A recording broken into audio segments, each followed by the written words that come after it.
Taste the Daily. Kanyakumari மாவட்டம் ராஜாக்கமங்கலம் ஒன்றியத்திற்குட்பட்ட காற்றடித்தட்டு அரசு நடுநிலைப் பள்ளியில் ஸ்மார்ட் வகுப்பறையை அதிமுக முன்னாள் அமைச்சர் திறந்து வைத்தார். காற்றடித்தட்டு அரசு நடுநிலைப் பள்ளியில் ஸ்மார்ட் வகுப்பறை அமைக்க அதிமுக சட்டமன்ற உறுப்பினர் தளவாய் சுந்தரம், சட்டமன்ற உறுப்பினர் தொகுதி மேம்பாட்டு திட்ட நிதியிலிருந்து 2 லட்சம் ரூபாய் நிதி ஒதுக்கீடு செய்து அனைத்து வசதிகளையும் செய்து கொடுத்தார். இந்நிலையில் கட்டி முடிக்கப்பட்ட ஸ்மார்ட் வகுப்பறையை அதிமுக முன்னாள் அமைச்சரும் சட்டமன்ற உறுப்பினருமான தளவாய் சுந்தரம் திறந்து வைத்தார். இந்நிகழ்ச்சியில் கழக நிர்வாகிகள் ஏராளமானோர் கலந்து கொண்டனர். மாவட்டம் கொல்லிமலையில் உள்ள ஆகாய கங்கை நீர்வீழ்ச்சியில் தண்ணீர் ஆர்ப்பரித்து கொட்டுவதால் அருவியில் சுற்றுலா பயணிகள் குளிக்க தடை விதிக்கப்பட்டுள்ளது. கொல்லிமலையில் பெய்த மழையால் ஆகாய கங்கை நீர்வீழ்ச்சி, மாசிலா அருவி, நம்ம அருவி உள்ளிட்ட அருவிகளில் தண்ணீர் வரத்து அதிகரித்து தண்ணீர் ஆர்ப்பரித்து கொட்டுகிறது. இதனால் சுற்றுலா பயணிகள் அருவிகளில் குளிக்க தடை விதிக்கப்பட்டுள்ள நிலையில் சிலர் தடையை மீறி குளிப்பதாக குற்றச்சாட்டு எழுந்துள்ளது. தேனி மாவட்டம் கம்பத்தில் முன்னறிவிப்பின்றி மாற்றுத்திறனாளிகள் முகாம் நடத்தியதை கண்டித்து மாற்றுத்திறனாளிகள் சங்கத்தினர் ஆர்ப்பாட்டம் நடத்தினர்.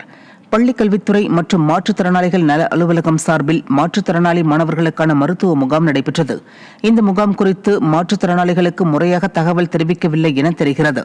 இதனால் ஆத்திரமடைந்த மாற்றுத்திறனாளிகள் ஸ்டாலின் அரசை கண்டித்து ஆர்ப்பாட்டம் நடத்தினர். அப்போது மாற்றுத்திறனாளிகள் நல அலுவலரை இடமாற்றம் செய்ய வேண்டும் என முழக்கங்கள் எழுப்பினர்.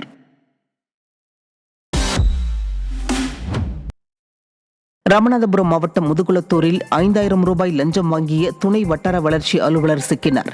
புளியங்குடி கிராமத்தில் 7.5 லட்சம் ரூபாய் மதிப்பில் நாடக மேடை அமைக்கும் பணி நடைபெற்று முடிந்தது. இந்த நிலையில் ஏற்கனவே 3.5 லட்சம் ரூபாய் விடுவிக்கப்பட்ட நிலையில் மீதமுள்ள தொகையை பெறுவதற்காக துணை வட்டார வளர்ச்சி அலுவலர் பால்பாண்டியை ஒப்பந்ததாரர்கள் அணுகியுள்ளனர். அதற்கு துணை வட்டார வளர்ச்சி அலுவலர் 5000 ரூபாய் லஞ்சம் கேட்டுள்ளார். இதையடுத்து ஒப்பந்ததாரர்களிடமிருந்து 5000 லஞ்சம் பெற்ற துணை வட்டார வளர்ச்சி அலுவலர் பால்பாண்டி சிக்கினார்.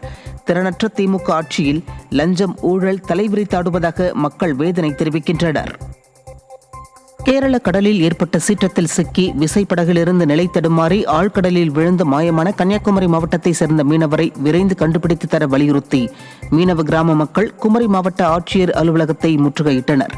குளச்சல் அருகே உள்ள கோடிமுனை மீனவ கிராமத்தை சேர்ந்த மீனவர் ஏசுதாசன் என்பவர் கடந்த 30ஆம் தேதி வேம்பூர் கடல் பகுதியில் நிலை தடுமாறி விழுந்து மாயமானதாக கூறப்படுகிறது. இதையடுத்து மாயமான மீனவரை தேடி காப்பாற்ற வேண்டும் என வலியுறுத்தி அவரது குடும்பத்தினர் மற்றும் கோடிமுனை மீனவர்கள் நாகர்கோவிலில் உள்ள குமரி மாவட்ட ஆட்சியர் அலுவலகத்தில் மனு கொடுத்தனர். பின்னர் ஆட்சியர் அலுவலகத்தை அவர்கள் முற்றுகையிட்டனர். திருவண்ணாமலை மாவட்டம் செங்கம் சுற்றுவட்டார பகுதிகளில் விளைந்த நெற்பயிர்கள் மழைநீரில் மூழ்கி சேதமடைந்ததால் விவசாயிகள் கவலையடைந்துள்ளனர். 100க்கும் மேற்பட்ட ஏக்கர் பரப்பளவில் பயிரிடப்பட்டிருந்த பயிர்கள் இன்னும் 10 நாட்களில் அறுவடை செய்யப்படவிருந்த நிலையில் மழை நீரில் மூழ்கியுள்ளன. ஓரிரு நாட்களில் வயலில் தேங்கியிருக்கும் நீர் வழியாவிட்டால் நெல்மணிகள் முளைத்து வீணாகும் அபாயம் உள்ளதாக கூறும் விவசாயிகள் ஸ்டாலின் அரசு அதிகாரிகள் ஆய்வு செய்து உரிய நிவாரணம் வழங்க வேண்டும் என கோரிக்கை விடுத்துள்ளனர்.